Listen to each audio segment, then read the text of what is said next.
Assalamu alaikum. Welcome to 13th lecture of Object Oriented Programming.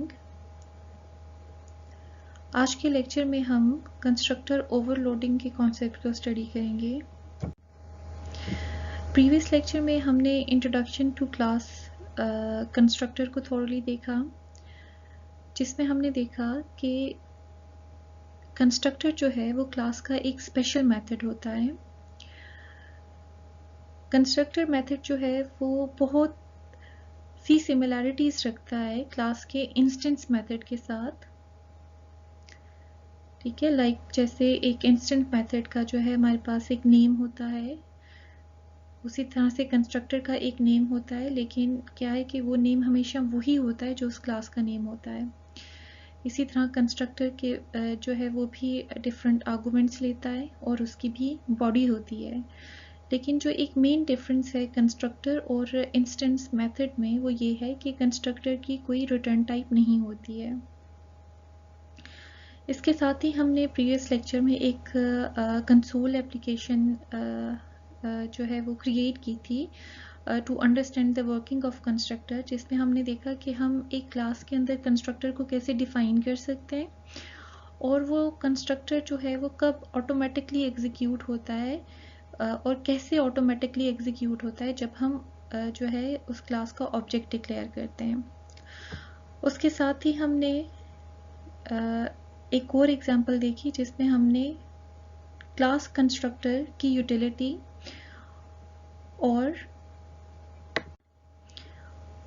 हमने एक ऐसी application देखी जिसमें हमने देखा कि हमारे पास एक क्लास के हम जो है मल्टीपल इंस्टेंस, ठीक है, जैसे जो हमारे पास इस एग्जांपल में क्लास थी वो एक कार्टून कैरेक्टर क्लास थी और हमने उसके मल्टीपल इंस्टेंस डिफाइन किए थे। और हमने देखा कि जब जैसा कि मैंने प्रीवियसली भी आपसे लेक्चर में डिस्कस किया था कि एक क्लास इटसेल्फ जो है वो कुछ भी नहीं होती है। एक क्लास जो है उसमें हम सिंपली हमने वेरिएबल्स को डिक्लेयर किया होता है और उस क्लास को हम यूज़ कब करते हैं, जब हम उसका ऑब्जेक्ट क्रिएट करते हैं और उसके अंदर जितनी भी फील्ड्स होती हैं उनको हम इनिशियलाइज करते हैं, उनको कोई वैल्यूज़ पास करते हैं। तो फिर क्या होता है कि वो क्लास का जो ऑब्जेक्ट है वो किसी एक स्पेसिफिक फॉर्मेट में आता है। ठीक है,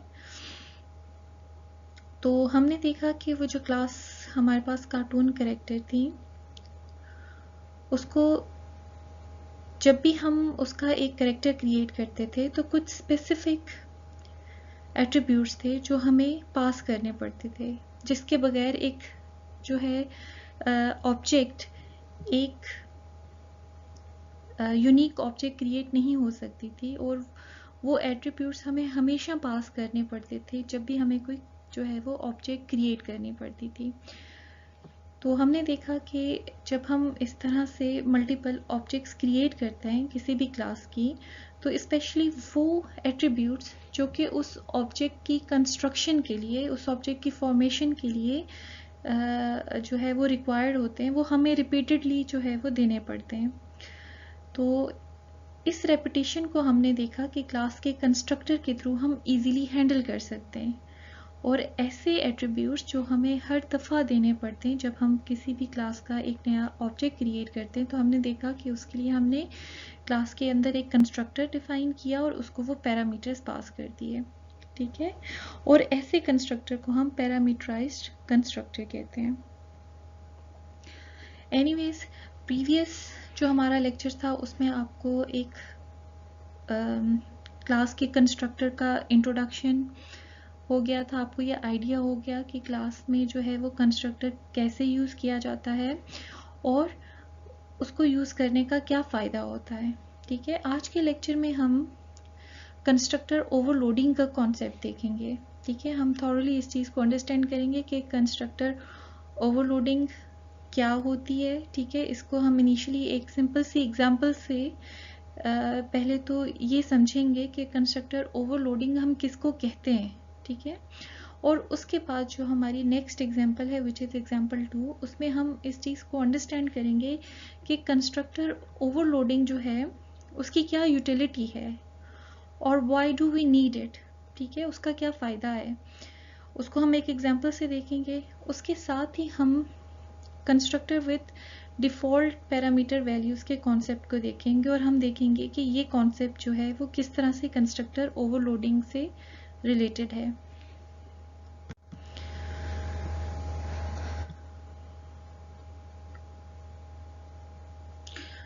सबसे पहले हम कंस्ट्रक्टर ओवरलोडिंग को डिफाइन कर लेते हैं और हम देख लेते हैं कि कंस्ट्रक्टर ओवरलोडिंग जो है उसकी जर्नल डेफिनेशन क्या है। Constructor can be overloaded like methods. ठीक है, अब देखो मेथड ओवरलोडिंग से आप सब लोग फेमिलियर हो। ठीक है, जिस तरह से मेथड ओवरलोडिंग होती है उसी तरह से हम कंस्ट्रक्टर को भी ओवरलोड कर सकते हैं। ठीक है, अब क्यों किया जाता है? Because sometimes there is a need of initializing an object in different ways and this can be done using constructor overloading. ठीक है, जैसे मैंने आपसे प्रीवियस लेक्चर में डिस्कस किया कि एक कंस्ट्रक्टर जो है वो हमें अलाउ करता है कि हम एक स्पेसिफिक स्टेट में एक ऑब्जेक्ट को क्रिएट कर सकें। ठीक है, और समटाइम्स हमारी ऐसी रिक्वायरमेंट होती है कि हमें हमारे लिए ये रिक्वायर्ड होता है कि हम एक क्लास के ऑब्जेक्ट को मोर देन वन वे में इनिशियलाइज कर सकें। ठीक है, और हम इस तरह की एक रिक्वायरमेंट आगे चल के देखेंगे जिसमें हम देखेंगे कि ये हमारी एप्लीकेशन की नीड है कि हमें जो है एक स्पेसिफिक क्लास का ऑब्जेक्ट जो है वो इन मोर देन वन वे जो है वो इनिशियलाइज करना रिक्वायर्ड है।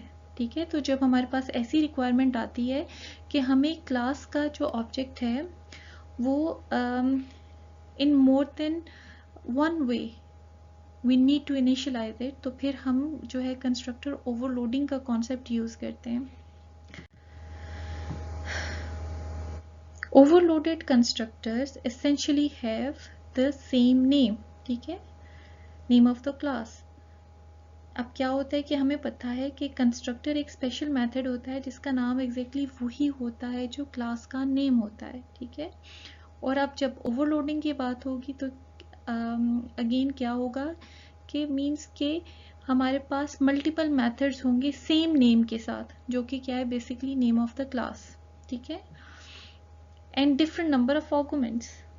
लेकिन क्या है कि हमारा वो जो मेथड है कंस्ट्रक्टर मेथड जिसमें नेम तो सेम होना चाहिए जो क्लास का है, लेकिन जो नंबर ऑफ आर्गुमेंट्स हैं वो चेंज हो सकते होने चाहिए, इनफैक्ट वो चेंज होने चाहिए। ठीक है, तभी क्या है कि हम कंस्ट्रक्टर ओवरलोडिंग कर सकते हैं।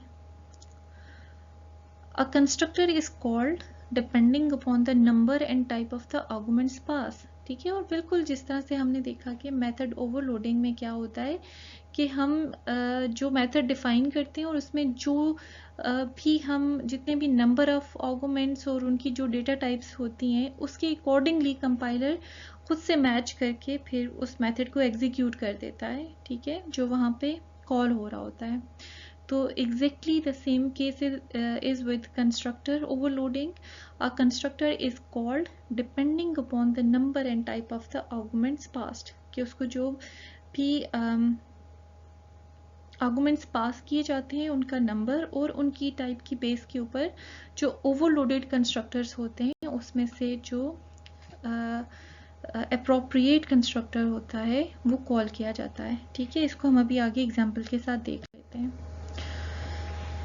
हम एक सिंपल सी एग्जांपल देखेंगे जिसमें हम ब्रॉडली इस चीज़ को समझने की कोशिश करेंगे कि कंस्ट्रक्टर ओवरलोडिंग का कॉन्सेप्ट क्या है।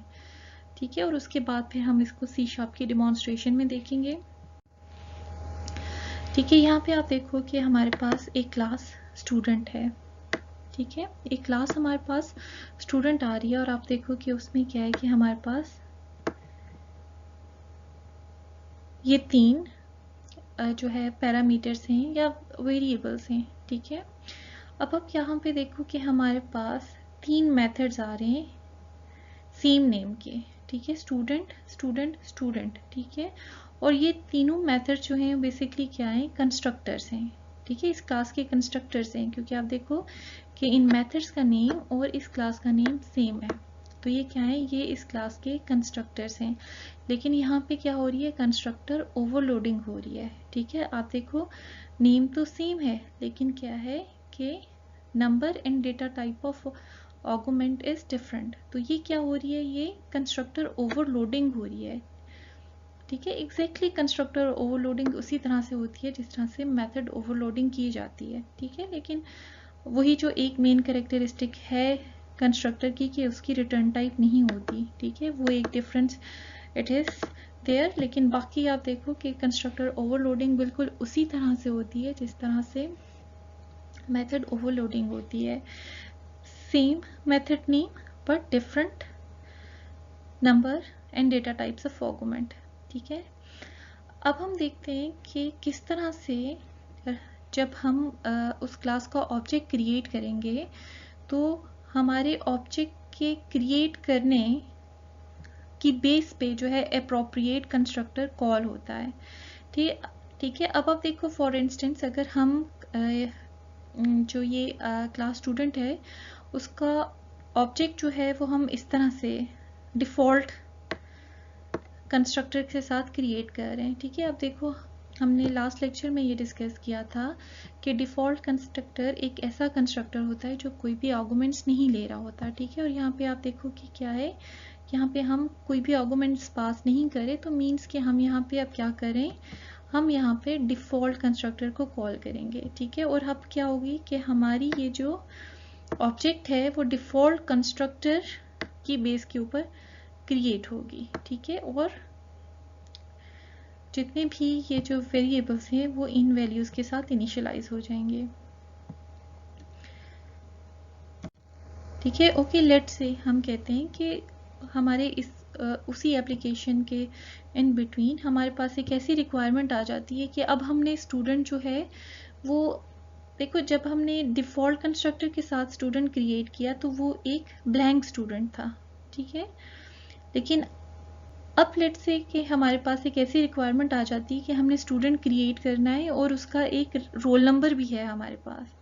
ठीक है, तो हम क्या कर सकते हैं कि हम उसको डायरेक्टली उसके रोल नंबर के साथ उसका एक ऑब्जेक्ट क्रिएट कर सकते हैं। ठीक है, तो आप यहाँ पे देखो आप क्या है कि हम स्टूडेंट को ये रोल नंबर पास करें, और अब जब हम ये रोल नंबर पास करेंगे तो कंपाइलर ऑटोमेटिकली क्या करेगा, इस कंस्ट्रक्टर को कॉल करेगा जो एक इंटीजर जो है वो पैरामीटर ले रहा है। ठीक है, और इसको कॉल करेगा और क्या होगा कि रोल नंबर जो है वो इस प्राइवेट फील्ड रोल नंबर को में जो है वो असाइन हो जाएगा और बाकी जो वेरिएबल्स हैं उनको डिफ़ॉल्ट वैल्यूज़ मिल जाएंगी। ठीक है, और इसी तरह लेट्स से कि हमारे पास एक ऐसी सिचुएशन आती है जिसमें अब हमें स्टूडेंट को क्रिएट करना है रोल नंबर और नेम की बेस पे। ठीक है, तो हम डायरेक्टली क्या कर सकते हैं कि स्टूडेंट को at the time of object को at the time of creation हम जो है एप्रोप्रिएट वैल्यूज जब पास करेंगे तो हमारा जो कंपाइलर है उसके करस्पॉन्डिंग जो भी एप्रोप्रिएट कंस्ट्रक्टर होगा उसको कॉल कर लेगा और ऑब्जेक्ट को क्रिएट कर लेगा। ठीक है, तो अब आप देखो क्या है कि कंस्ट्रक्टर ओवरलोडिंग जो है वो हमें इनेबल करती है कि हम जो है एक क्लास का object in more than one way we can initialize it. ठीक है,